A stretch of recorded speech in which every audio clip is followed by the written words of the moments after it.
I will lift up mine eyes unto the hills, from whence cometh my help. My help comes from the name of the Lord. He who established the earth upon the waters will never allow my foot to slip nor to slumber. He that watcheth over Israel shall be with us. And I love to welcome you this evening in the lovely name of our Lord and Savior, Jesus Christ. It is my singular honor that we break the bread of life as we are looking at what is trending. There are things that are troubling us these days. There are things that are troubling our souls, and we don't know where to turn because of these challenges that we are facing. And if I may ask, what is trending? It can be the violence that we are seeing littering the social media. What is trending? It can be the coronavirus, the Delta variant that is knocking our knees together. What is trending? Yes, it is that unpleasant loss that we have experienced, the brother, the mother, the father that we have lost. It is such a time, a difficult time that we are living in, and we don't know where to turn and we don't know where to go. But at such a time as this, it is ideal to say, the only person I can turn to is to God. And at this point in time, I want to turn your attention to a blessed book, Matthew, the 13th chapter, verse number 16, right through to 17. But blessed are your eyes, for they see, and your ears, for they hear. For verily I say unto you that many prophets and righteous men desired to see the very things that you are hearing, but never heard them, and to hear the very things that are trending today, but they never heard them. Loving Father, thank you one more time that you have brought us this evening in the virtual space. As we study your word, we are praying that you may lead us by your grace, lead us by your Spirit, in Jesus' name. Amen. I've got a book with me, and this book is called the Bible, the inspired word of God. I love this book because it is the pilgrim's compass, which shows us where and how far we are from home. How far are we from home? This book actually tells us. And things are moving one after the other in this fashion, and it tells us we are closer home than when we first believed. And brothers and sisters, I've got this book, and it is the source of comfort in a troubling time. I've got this book.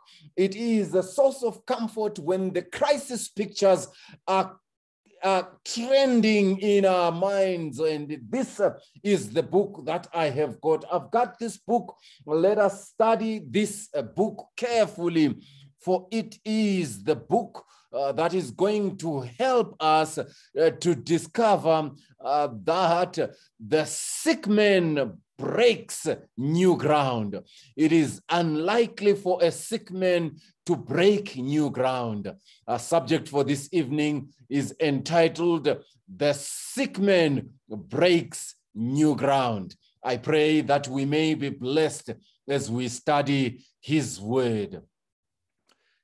At this point in time, some were collecting some palm branches, I don't know, but it was a time of creating festivities. It was such a nice time for each of and every individual that was coming to this important festivity.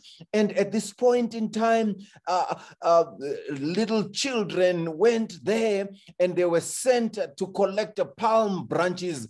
Some were enjoying the collection of water and filling the water jars, and others enjoyed collecting food that was meant to be eaten in the feast.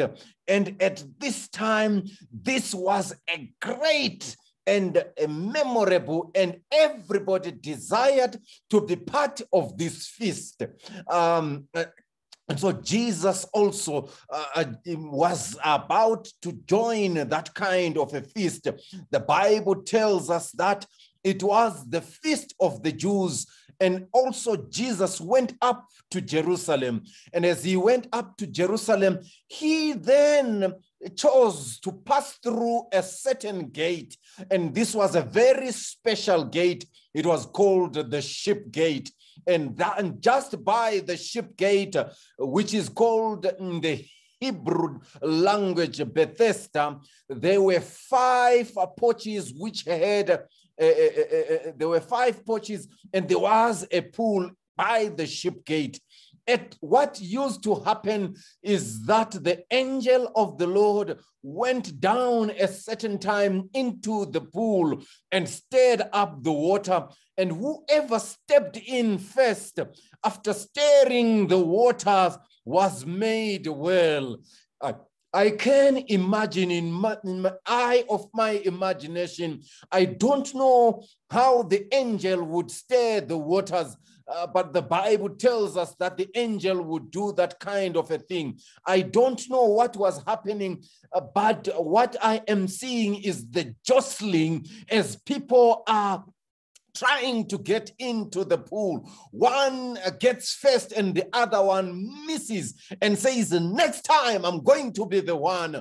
And one gets in and another gets in. And then some probably relatives waited for this opportune time that this pool with 5 porches may be a source of help to those that need help at this point in time. And then they would throw in their relatives, and this sick relative that was thrown in would come up and saying, I am healed, I am healed. The sick relatives would walk with their brother, would walk with their sister that they threw into the water.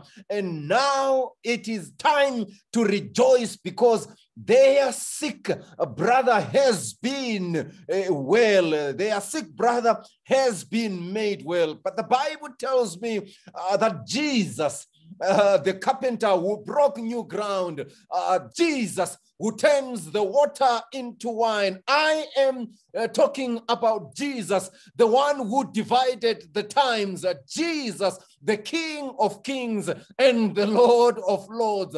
Jesus, whose reign is right, stepped in right there. And the Bible tells me that there was a certain man who had an infirmity. He was an important man for 38 years. He was lying thereby. Year after year, he saw people being redeemed. Year after year, he saw people being healed.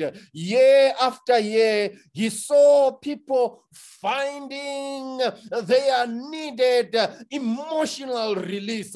Year after year, he saw people that had leprosy becoming free. Year after year, you saw people receiving deliverance that they needed. Year after year, every year, the first year, the third year, the fourth year, the 10th year, and another 11th year, the 15th year, the 20th year, Every year, everybody was delivered. I can just imagine. I don't know. The Bible doesn't tell me, but I can only imagine that this man probably came with his relatives if they were there, and maybe they saw that the jostling for redemption was a bit tight. They left this man. I don't know. Maybe in another way, this man didn't have relatives that could actually help him. He didn't have friends who could actually help him. Year after year, he saw people redeemed. Maybe he had given up and told himself, there's no need for me to be saved. Maybe he had actually advised others. This is what happens when you see the water becoming that way. You see, it's like getting into a hospital and then you are sitting there, but you are lying in bed.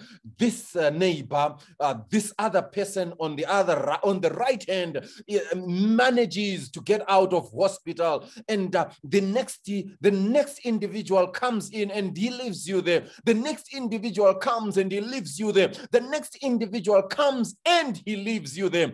Doesn't this sound familiar? You have prayed and fasted and have gone for camp meetings and have gone for all-night prayers year after year, seeking emotional release, seeking that deliverance, but nothing is happening. They have labeled you as they are describing you. They may describe your physiognomy, how you are built. They may describe how you are, but there is a tagline that they actually talk about when they talk about you, that they don't forget. They will say, you are talking about that man, or you are talking about that son, you are talking about that individual who is always ill. You have a tagline because your portion has been illness. Your portion has been suffering. Your portion has been pain.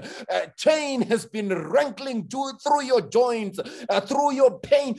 Through your pain, you see life as it is, and now you have no way. Year after year, you say, what is it that is worthy for me except to lie down? But I want to say this very evening, I praise Jehovah, because when Jesus saw him in John chapter 5, verse number 6, the Bible tells us, when Jesus saw him lying there and knew that he already had been there in a condition, when Jesus saw him lying there and knew that he already had been in that condition a long time, he said to him, do you want to be made well? Do you want to be made well? You see, this question is a bit of a problem because, he is here because he wants to get well. This question may sound a bit of a problem because what has brought this man to this pool with 5 porches is that he wants to get well. How on earth, Jesus, do you ask me? How on earth, Jesus, do you ask me that I want to get well? Are your eyes closed that you cannot see that I am blind? Are your eyes closed that you cannot see that I am not well? Are your eyes closed that you cannot see that I cannot help myself? Are your eyes closed that you ask this question? But I want to submit to us the question that Jesus was asking. It was not about the issue of getting well. It was about the issue of understanding the depth of the pain that this man had gone into. Jesus is a very careful individual as he is asking this question. He is not requiring a yes, I want to get well answer. I've heard some say he didn't answer the question, but I think this man managed to answer the question because Jesus' question was digging deep into the well of pain that had broken loose.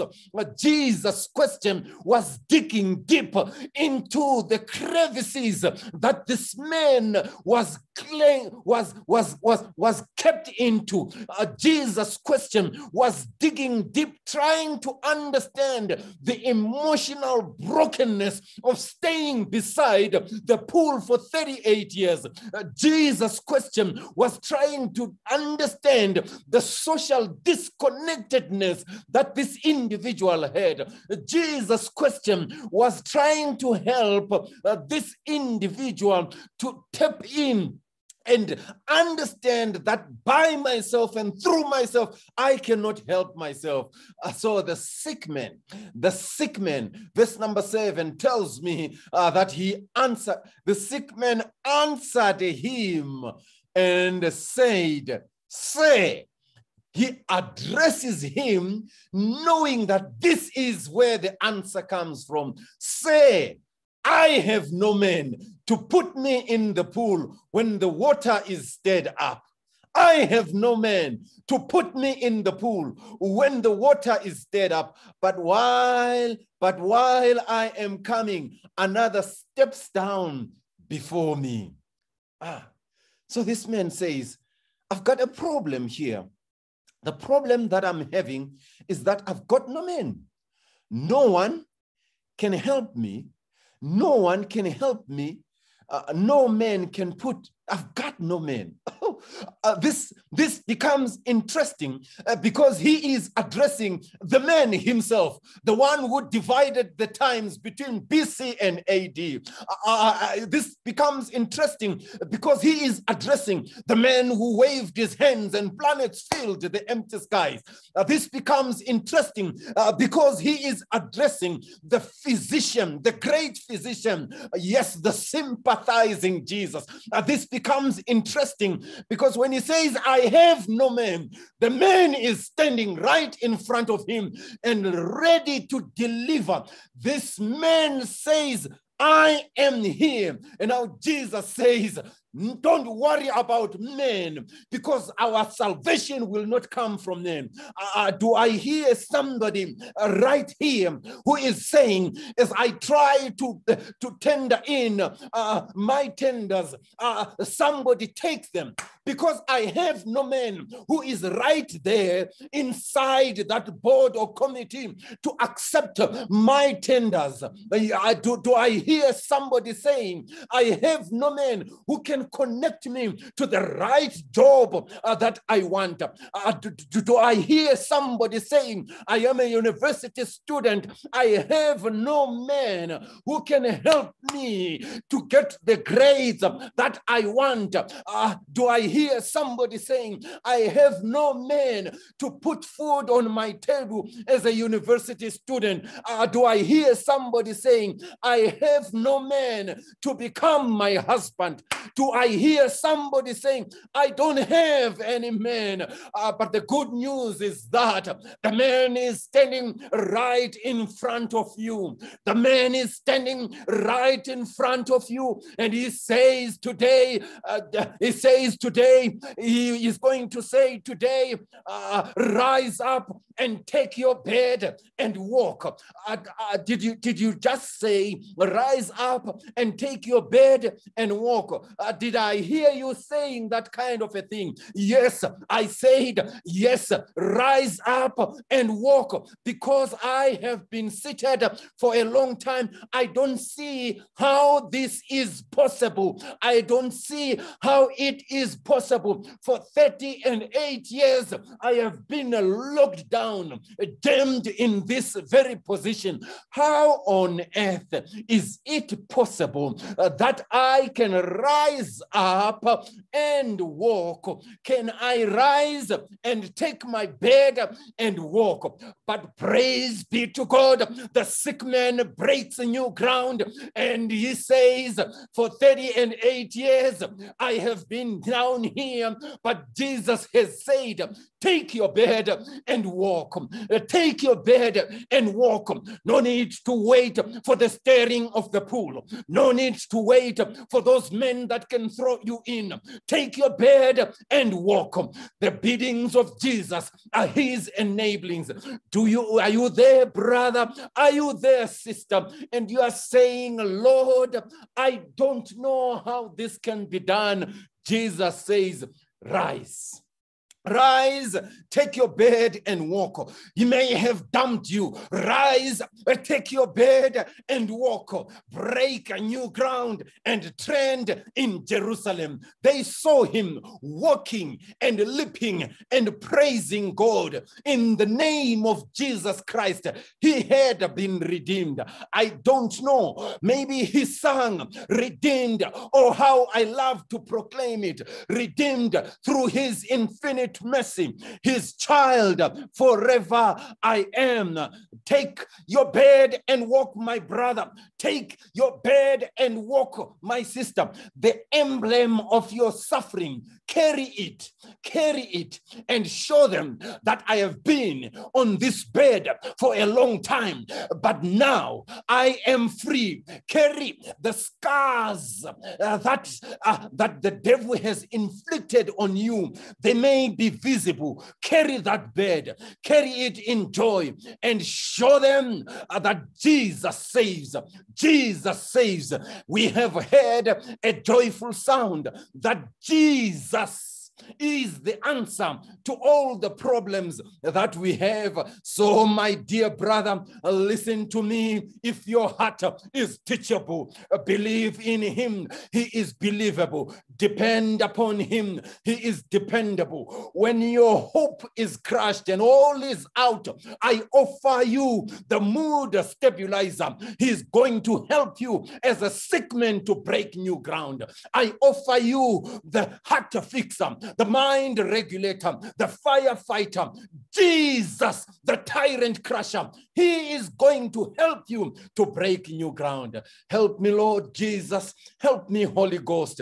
Help your poor soul. Help my poor soul, so that I will be able to break new ground. Though I am sick, I will be lifted from that dark valley of despair and be placed on the bright mountain of hope and glory. Now to him who is able to deliver you from that dungeon which you are in, may he hold your hand, may he lift you, may he change your identity from being a sick man to being a rejoicing man. Dear young person, this thing is possible. All rivers are crossable. All mountains are climbable. Jesus is able. He can do it for you. He has done it in the past. He will do it today. Take your bed in confidence and walk.